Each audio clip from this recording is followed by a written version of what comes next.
5 people that were associated with that house that are in critical condition at various hospitals in the area. 5 people are fighting for their lives in hospital following an early morning house fire in Richmond Hill. Good evening. Investigators with the Ontario Fire Marshal's Office say 4 adults and 1 child were injured in the blaze. Now, York Regional Police were investigating the fire as suspicious. CTV's Rahim Ladani has been following this story and joins us live with more details. Rahim. Nathan and Michelle, good evening. The fire itself has been under control and put out for several hours now, but this remains a very active scene. York Regional Police are still here. Sources tell us that they have now taken the lead on this investigation. One element that adds to the complexity in this investigation is the fact that police found a jerry can just across the street. You can see significant fire damage around the second-floor windows of this house. Firefighters were first called to this residence on Skywood Drive in Richmond Hill just after 3 in the morning. When they arrived, 4 people were still inside the home. There was people trapped inside the house, and they responded. They rescued 4 people from within the house. And at this point, our information is that at present, there are 5 people that were associated with that house that are in critical condition. The victims' relationships haven't been confirmed, but include a child under the age of 12 and a person in their 20s. The others are 42, 59, and 70 years old. It's unbelievable. Yeah, because our area, I think it's really peace and everyone is kind.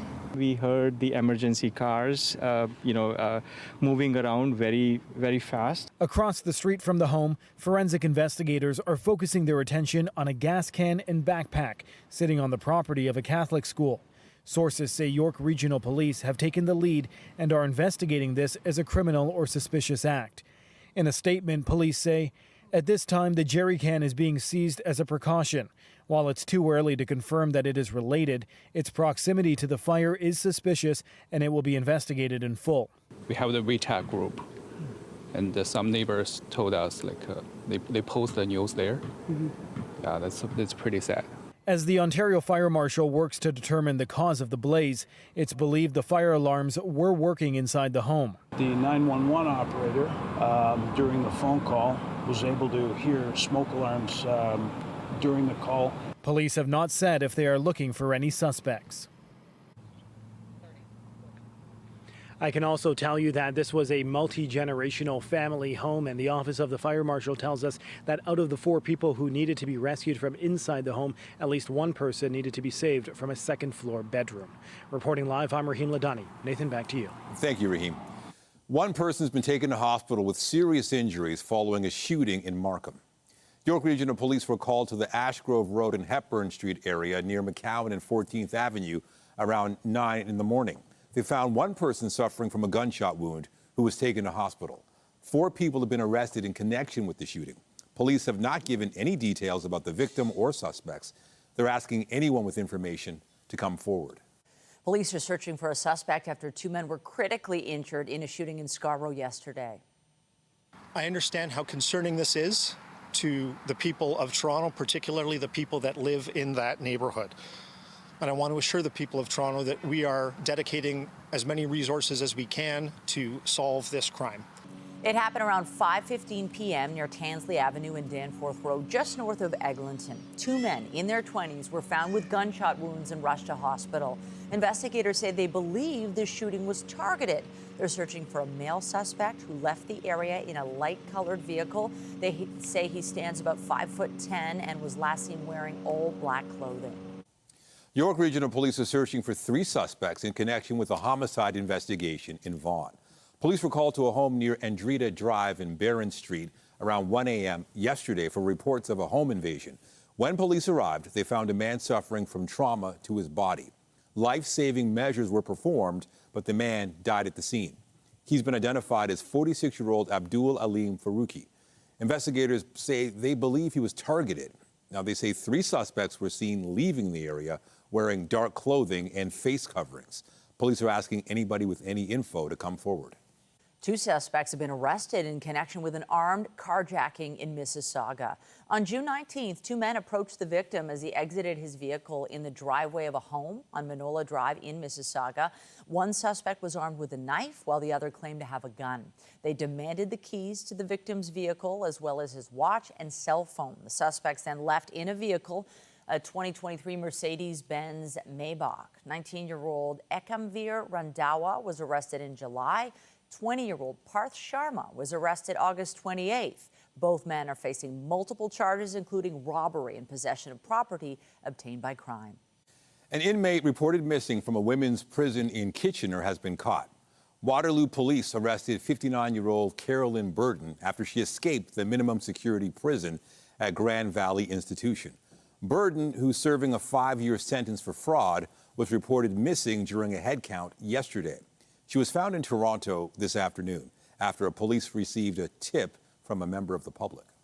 An investigation is underway after people stopped on the Gardner to try and corral a loose dog. Police say the incident happened just before 3 p.m. in the eastbound lanes of the expressway. Viewer video shows several people trying to corner the animal. Police say the dog was picked up before they arrived on the scene. Still to come, at least 800 people have been killed by an earthquake in Afghanistan. We'll have more on the recovery efforts a little later in the newscast. Labor Day celebrations were held across the country today, including a big parade here in Toronto. CTV's Heather Wright has more on the celebration of the labor movement and the challenges facing Canadian workers. For union members marching in Labor Day parades across the country, today is an opportunity to look to the past. Reflect on what we've got done over the years. And think about the future. If we don't talk, then we're not going to get things done. Labor Day in Canada dates back to 1872, and this year's parade comes during a year of growing labor unrest, including the Canada Post strike, the Air Canada flight attendant strike, and the federal government's increasing use of binding arbitration. Last month, Ottawa used Section 107 of the Labour Code to order binding arbitration and end the Air Canada flight attendant strike, an order the union ignored. An agreement was eventually reached with the help of a mediator. For the first time, workers said, no, this isn't fair. They're abusing Section 107 of the Canada Labour Code. Stephen Tufts is a Labour professor at York University and says the government needs to rethink how it uses Section 107, as some businesses have come to rely on it to end strikes rather than bargaining. They stopped developing any other strategy to deal with workers. They stopped thinking about what happens if workers go on strike because they knew that this government would simply invoke this clause. While Labour leaders point to the Air Canada strike as a win for unions, it remains a volatile time for workers. 34,000 public sector employees could walk off the job in British Columbia, while in Alberta, teachers could strike after contract talks stalled. There is also uncertainty over tariffs, a high cost of living, and youth unemployment at nearly 15%, which experts say can have a lasting impact. It's what labor economists call a scarring effect. So you have their whole careers could potentially be affected adversely from those early opportunities or lack of opportunities in the labor market. And so while today is a day to celebrate workers, it's also a reminder there's more work to do. Heather Wright, CTV News, Toronto. Support staff from Ontario's 24 colleges say they are preparing for a potential strike. 10,000 full-time college support staff represented by the Ontario Public Service Employees Union are set to hit the picket lines on September 11th if no deal is reached. Their current contract expired yesterday. The bargaining unit that represents 13,000 part-time employees has also given notice it will seek a strike vote this semester. The union says securing improvements to job security is its top priority. We're wanting to stop the layoffs across the colleges. There have been over 10,000 layoffs across the college system, and we need to stop the layoffs. We understand that there will be more layoffs coming, and with more layoffs, we won't have the services that our students need. Unfortunately, their demands, and as recently as last night, we've told them that they have some demands that are simply unacceptable. They couch them in what they call job security, but it includes a demand that there be no campus mergers, campus closures. They have a demand that there be absolutely no reduction or layoffs of their staff, and that's just something that the colleges can't agree to. College Employer Council has previously said the union's demands would expose schools to hundreds of millions of dollars in additional costs. Today, the Ford government announced it's taking another step to break down barriers impacting the free movement of workers across Canada.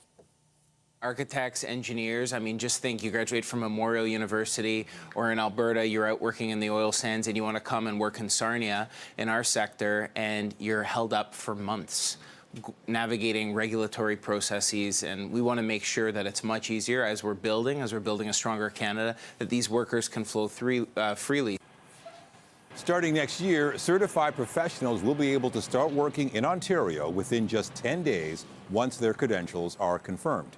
The new rules will apply across professions covered by more than 50 regulatory authorities and 300 certifications. Strong mayor powers rolled out to hundreds of cities in Ontario were meant to fast-track housing construction. But a new report says since they were implemented, housing growth has been slow. Now there are calls to roll the powers back. CTV's John Woodward reports. Building housing among the main goals when Ontario's premier rolled out sweeping changes to city halls across the province, giving mayors extra sway to sidestep city council and hire and fire top city staff. But a new report is questioning whether that's working out. It's stress built upon stress built upon stress. Sabine Matheson with Strategy Corp surveyed 32 chief administrative officers in Ontario cities and found deep concerns about the new powers. We're not getting a lot of the upside, but we're getting the potential risk for the downside, particularly after the next round of municipal elections. Anonymous CAOs say in the report that being beholden to one mayor forces the CAO to play this political game. Another said the administration is no longer separate from the politics and the relationship is fundamentally changing. A relationship another said could be over when the political wind shifts, saying, "I've just decided I'm going to be fired at some point." Mayors have used those powers to fast-track housing in places like Caledon and Hamilton. But data shows that many more times those powers have been used for something else. One decision in Aurora this spring about a shelter outraged sidelined councillors. It's an affront to our democracy. According to provincial data that tracks 50 largest municipalities, 15 of them have exceeded their targets for 2024. 8 are on track, and 27 have not met their targets. The big struggle that's in the way of getting housing built right now has got more to do with the economic fundamentals than it has to do with any quirks of decision-making inside city halls. If the Premier's intent was truly about building homes and about building infrastructure faster, he would see the results and see that it hasn't actually delivered. He would put the strong mayor powers on hold and evaluate why that might be. A housing ministry spokesperson said in a statement it is the responsibility of the mayor, council and municipality to implement the strong mayor framework in line with legislation and regulations, saying it's up to the mayors to get their house and their city's housing in order. John Woodward, CTV News. GO Transit is making some changes to make getting back to school and work a little easier. Starting tomorrow, service is being boosted on the Barrie and Stouffville GO train lines. GO bus service is also being ramped up for post-secondary students to make it easier to get to places like McMaster, Trent University, Durham College, Centennial College, and U of T Scarborough. And as of tomorrow, the TTC will be boosting service on several of its surface routes to meet increased rider demand for destinations like schools. You can find a full list of updates that will impact your commute on the TTC's website. Well, this is it, the final hours before thousands of kids head back to school tomorrow. It's been a long weekend to soak up those last moments of summer vacay while also gearing up for the return to class. Many families realizing crossing all those items off their list is costing more. As far as this mom is concerned, back to school this year is all about the deals. So I always look out for the ones on sale, and the brand I have here is on sale. Dishing out more dollars this shopping season than last. I noticed the prices have gone up considerably higher than what we bought last year. I think 3 to 4% higher. Retailers are feeling it too. It's pretty tough right now because there is a fair bit of inflation there. Retailers that buy from U.S. companies are feeling the inflation indirectly from Southeast Asia. And then even big retailers buying directly from Southeast Asia have pricing pressure from suppliers over there. So there really isn't a way around this, unfortunately. Retail analyst Bruce Winder says the result, consumers are tightening their belts, shopping thrift, trying to be more savvy. People are buying more used products on places like Facebook Marketplace. Consumers are also channeling down. If you look at snacks and groceries, they're going to discount stores like No Frills. They're also channeling down for hard lines. Dollarama's really busy with their school supplies this year. And people are also buying more private label as well, right? Store brands, which are a little cheaper than some of the national brands. 10-year-old Abby found her first day outfit. Mom gave her a budget. It teaches them that if the one kid wants the $50 jeans and one kid gets 4 t-shirts for that price, they can make that decision for themselves. While other decisions are a straight-up necessity. All of a sudden, she has shoes the same size as me. So we needed a new pair. Strolling into a new school year, lighter in the wallet, brimming with big emotions for what's to come. Oh, and the kids are wondering what tomorrow will bring. Parents hoping they can get the kids to sleep at a good time tonight. Might be hard to get them in the house, though. It is just a gorgeous evening. Look at our stellar skyline, beautiful blue sky, and it's been a lovely long weekend. September, sure, off to a great start, and hopefully this trend will continue for the very first day of school. Lindsay Morrison is here with all the details. Lindsay. Yeah, Michelle, I have great news for parents, teachers, and any kids heading back to class.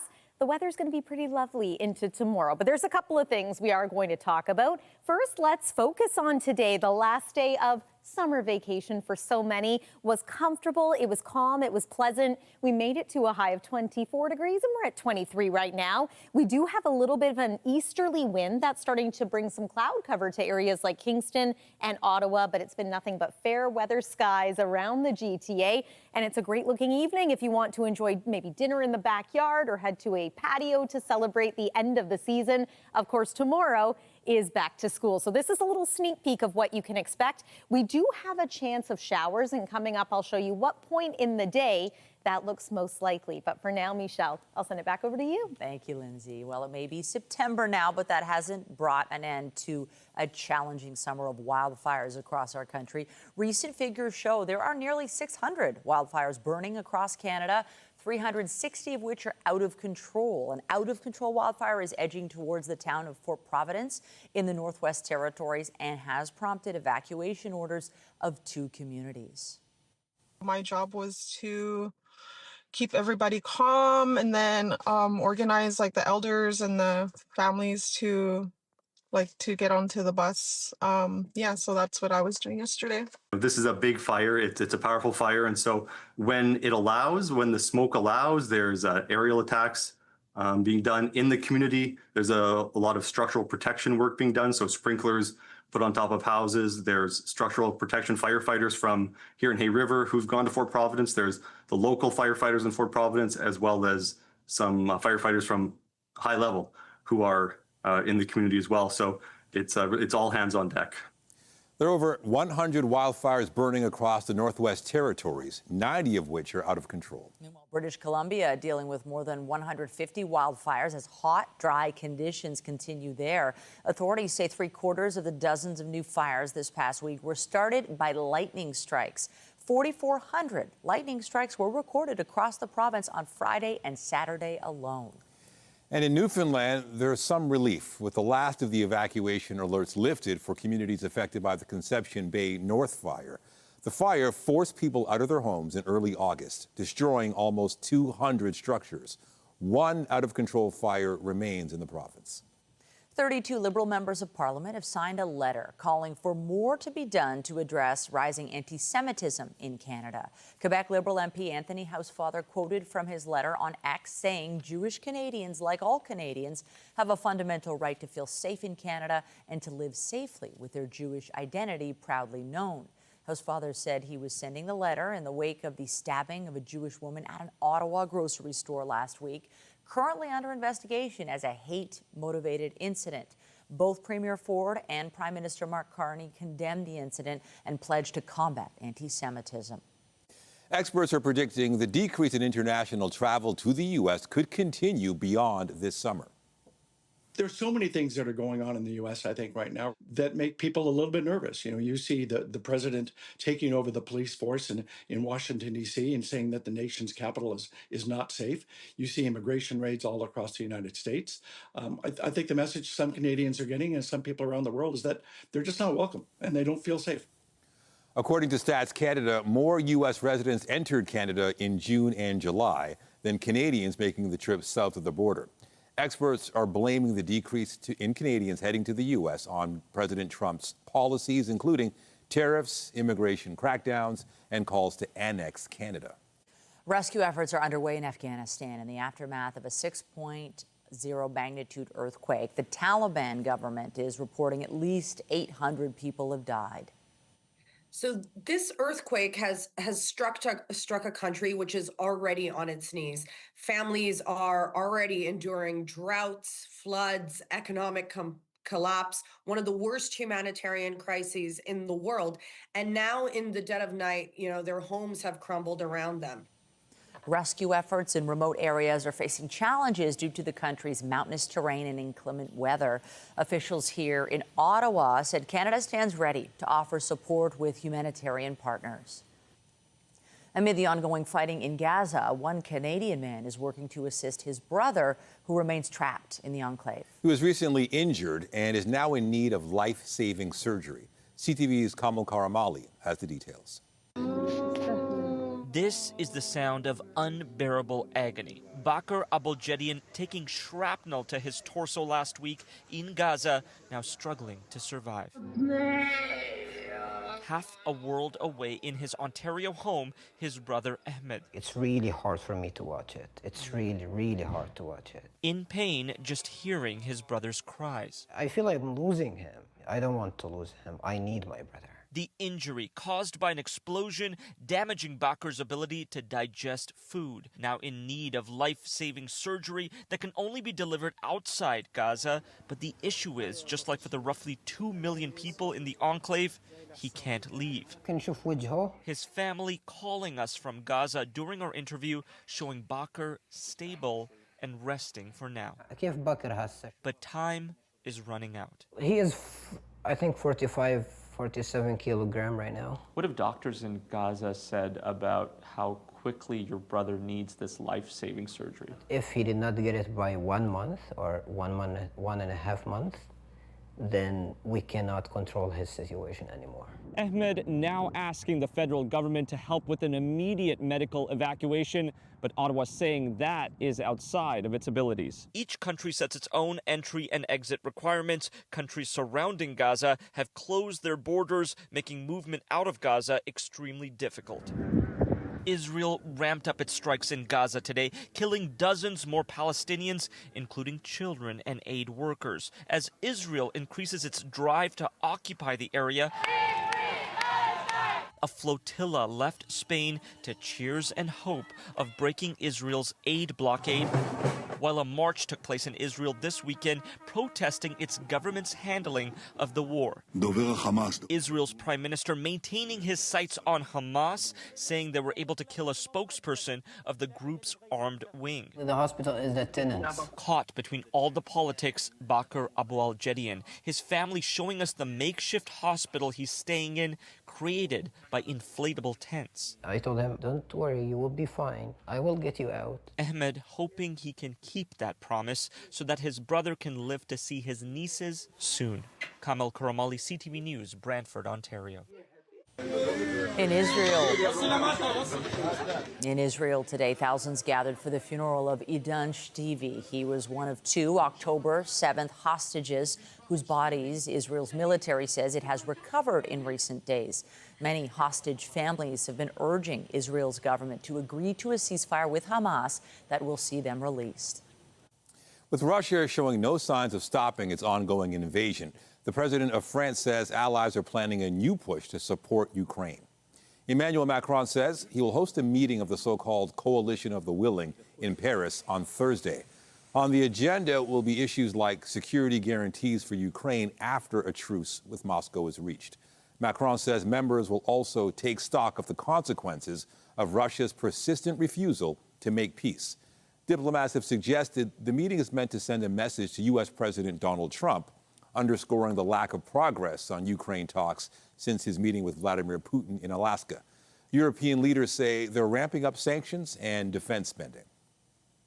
We have to keep up the sense of urgency. Putin has not changed and he will not change. He is a predator.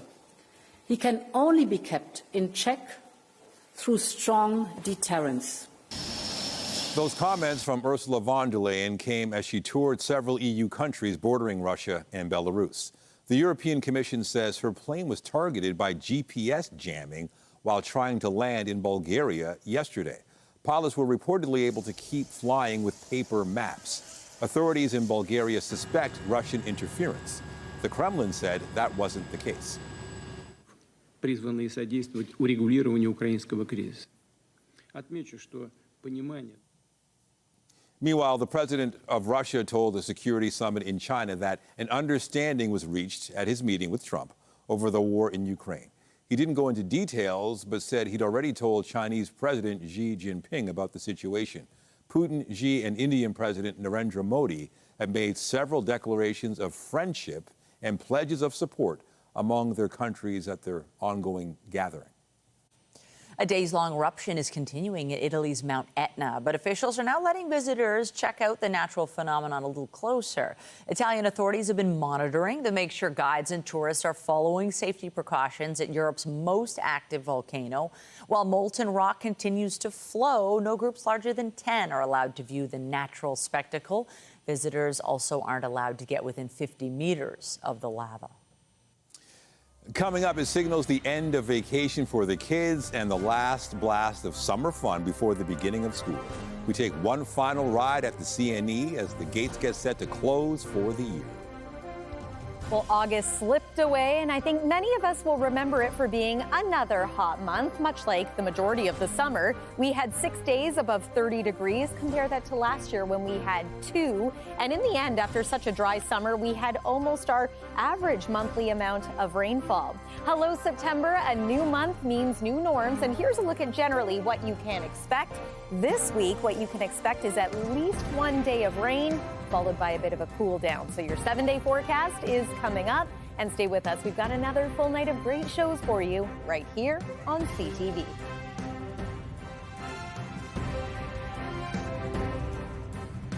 When you see it happen, send it to CTV News.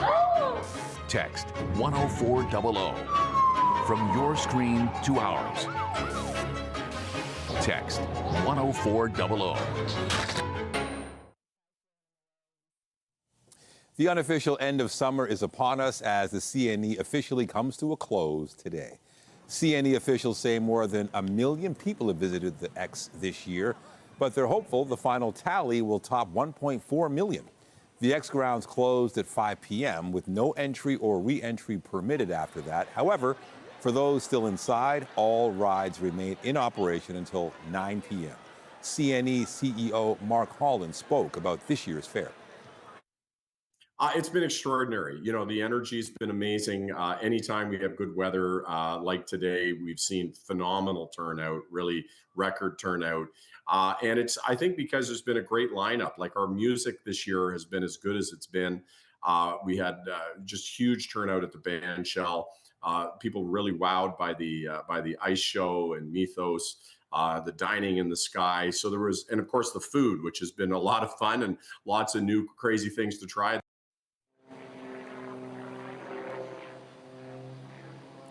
And today also marked the final day of the Canadian International Air Show. The 76th edition of the event featured a variety of aircraft, including the Canadian Forces Snowbirds and the CF-18 demonstration team. The show wrapped up shortly after 3:30 this afternoon. All right, that's another sign that it's over, the end of summer vacation for the kids. And I'm wondering, for school tomorrow, are you wearing shorts and a T-shirt? What will the dress code be for the kids? I think, well, that's the tricky thing about the first, like kids will often buy the fall clothing, but then technically we're still summer and it would be kind of too hot to wear that stuff, especially the schools that don't have air conditioning. Yep. I think we're looking like we're lucking out tomorrow, even though there's the potential of a little shower, but it's not raining on our day. You're absolutely right. And the morning, I think this is the most important part of the day as everyone's getting up, dressed, and out of the house. It's looking pleasant, maybe a little more cloud than sun at times, and it could be a little cool. So perhaps that fall sweater is a good idea. But by the afternoon, I don't think you'll be needing it. Let's talk a little bit about what today brought, and that was a whole lot of sunshine, comfortable temperatures. We were bang on seasonal for today. That was a great way to finish off what has been a really lovely Labor Day long weekend. You can see the current temperatures right across Ontario are pretty well where we expect them to be this time of year. I know the last 2 weeks of August were a little cool, so this was a nice return to the norm. See that green? That's a definitive cold front, and we too are going to see some cooler weather as the week goes on, along with some rain as that front finally passes. But today, again, seasonal. In fact, our average temperature this time of year is now 23 degrees, so we were just a little bit warmer than that. Whole lot of sunshine too. It was great. Through the night tonight, mostly clear skies, bit of an increase in cloud cover through the overnight hours. Our forecast low in Toronto is 11 degrees. That's a little cooler than normal. Single-digit lows expected in areas like Orillia and Peterborough once again. But here's the school day forecast. So in the morning, a little bit of cloud compared to later in the day when we see some clearing, enjoy more in the way of sunshine. Teen temperatures, we do climb into the 20s for the afternoon. Our best chance for maybe a pop-up shower is going to come early to mid-afternoon. So let me show you what that looks like on the forecast radar in just a moment. But depending on where you're joining us from across southwestern Ontario, central parts of the province, we do wish you a happy return to school tomorrow. Here's a little snapshot of your temperatures and your conditions expected for Tuesday. All right, here's this current satellite and radar. I mentioned a little bit of cloud cover that is once again increasing from east to west. We should be able to enjoy the sun before it sets tonight. Continued calm, pleasant conditions, high pressure at play, but that cloud does again creep its way into the GTA as we make our way into tomorrow morning. So there's about 2 a.m. that increase in cloud cover beginning, 8 a.m. as most are waking up and heading out the door. And then there's that chance of pop-up scattered wet weather. Not everyone is going to see rain. I'm not overly concerned about this, but it is worth pointing out. Wednesday starts off with sunshine, and then once again, we have the chance of a shower in the afternoon. Here's your weather maker, your wet weather maker for Thursday. It looks like we will get some periods of rain at least in the morning, followed by some clearing in the afternoon, but the temperature is going to be a little bit cooler, not just for Thursday and Friday, but into the weekend. We are talking teen temperatures once again, but a mix of sun and cloud at this point expected for both Saturday and for Sunday. That's your weather for now. Nathan, going to send it over to you. Thank you, Lindsay. The Blue Jays are looking for a second straight win as they open up a series with the Cincinnati Reds this afternoon. And the 3-2. Ground ball, base hit.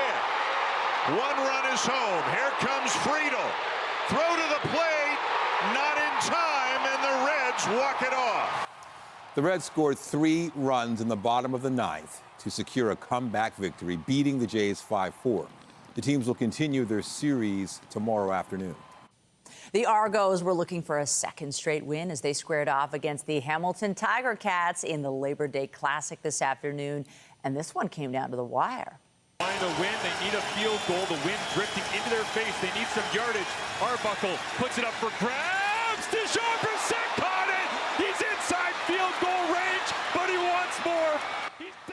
After giving up the lead with under a minute left, the Argos marched all the way down the field on this play, and with 1 second remaining on the clock, kicked a field goal, storming back to win 35-33. Toronto will be back on the field Saturday to play the Edmonton Elks.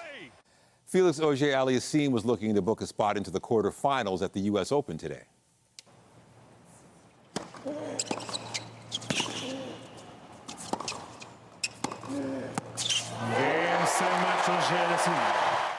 Auger-Aliassime turned in a dominant performance, beating Russia's Andrei Rublev in straight sets. The 25-year-old will now play Australia's Alex de Minaur in the quarterfinal tomorrow. Still to come, we know exercising is good for us, but the benefits can be striking for seniors. What a new study from McMaster University reveals when we return.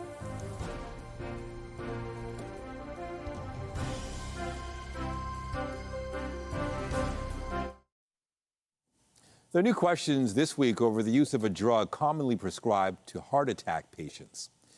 Beta blockers lower heart rate and blood pressure and decrease the workload on the heart after those incidents. One study this weekend found the drug showed a clear benefit and led to a 15% lower risk of death or repeat heart attack. A separate study shared the same day found that was not the case. Experts say there could be changes in the population studied for each piece of research, but they say both showed beta blockers are clearly beneficial in patients with mildly impaired heart function. Well, many studies have shown the benefits of exercise for seniors, but they generally use strict formal workout routines. Now, a new study from McMaster University shows even informal exercise can provide benefits. CTV's health reporter Pauline Chan explains. The McMaster U study looked at more than 120 seniors who completed a minimum of 1 year in their PACE fitness program. Participants who are enrolled in the program are prescribed a combination of both aerobic and resistance training. They were encouraged to attend the program at least twice a week, accumulating a minimum of 30 minutes of aerobic exercise at a moderate to vigorous intensity. Statistics show at least 60% of our older population leads a sedentary lifestyle, so the aim of the study was to explore sustainable and practical forms of exercise, and the results were striking. Men experienced slower than expected declines in cardiorespiratory fitness, while cardiorespiratory fitness among women actually improved over time. Strength is one of the most important determinants of independence, quality of life, maintaining function, and reducing risk of disease. Angelica McQuarrie says another important element was the social interaction, where participants were with a group of peers based on similar lived experiences of chronic health conditions. It's a non-intimidating environment like a typical gym setting might be. In addition, they had the socialization and support of McMaster undergrad volunteers. Many of the participants will say that the students inspire them, and then the students will reciprocally say that about the participants. And so in making recommendations to policymakers and health agencies, that's what we would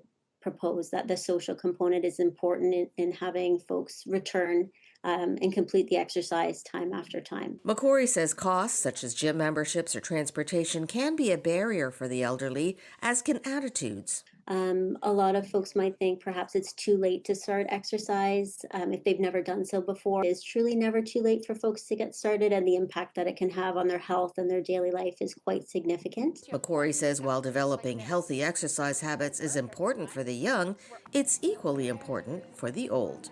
Pauline Chan, CTV News. After the break, the Weeknd makes music history. The Scarborough native smashes a Spotify streaming record with his hit single, Blinding Lights.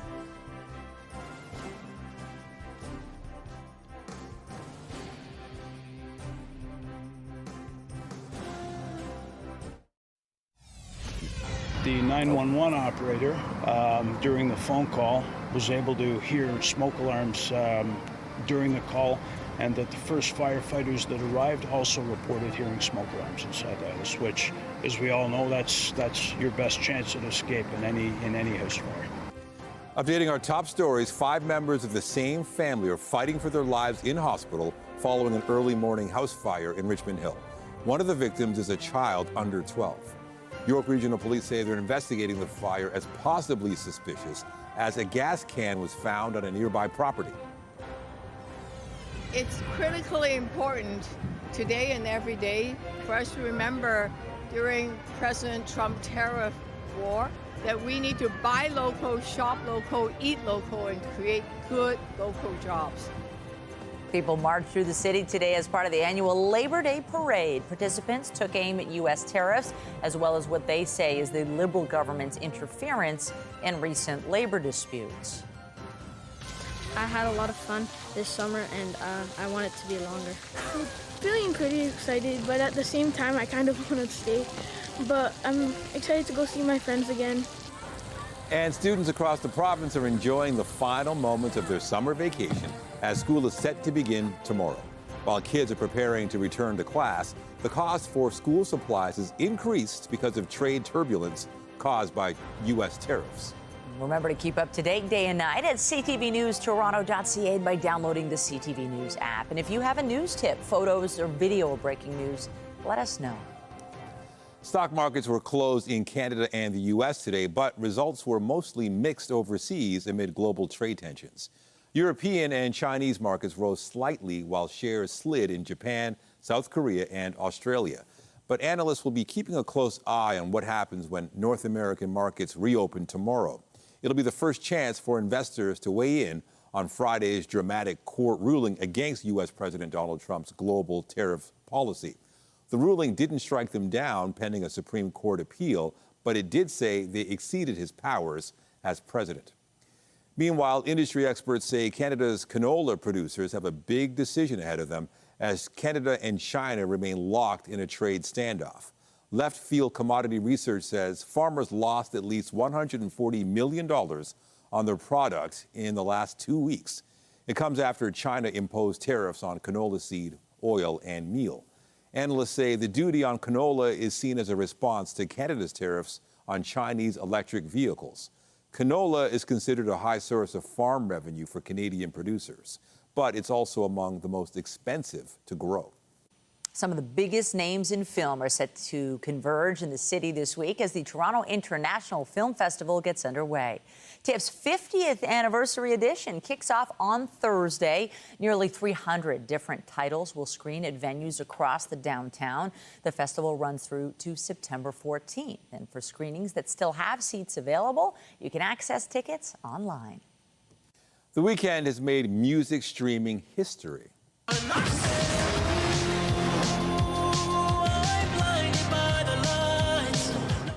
The Scarborough native song Blinding Lights is the first song to reach 5 billion streams on Spotify.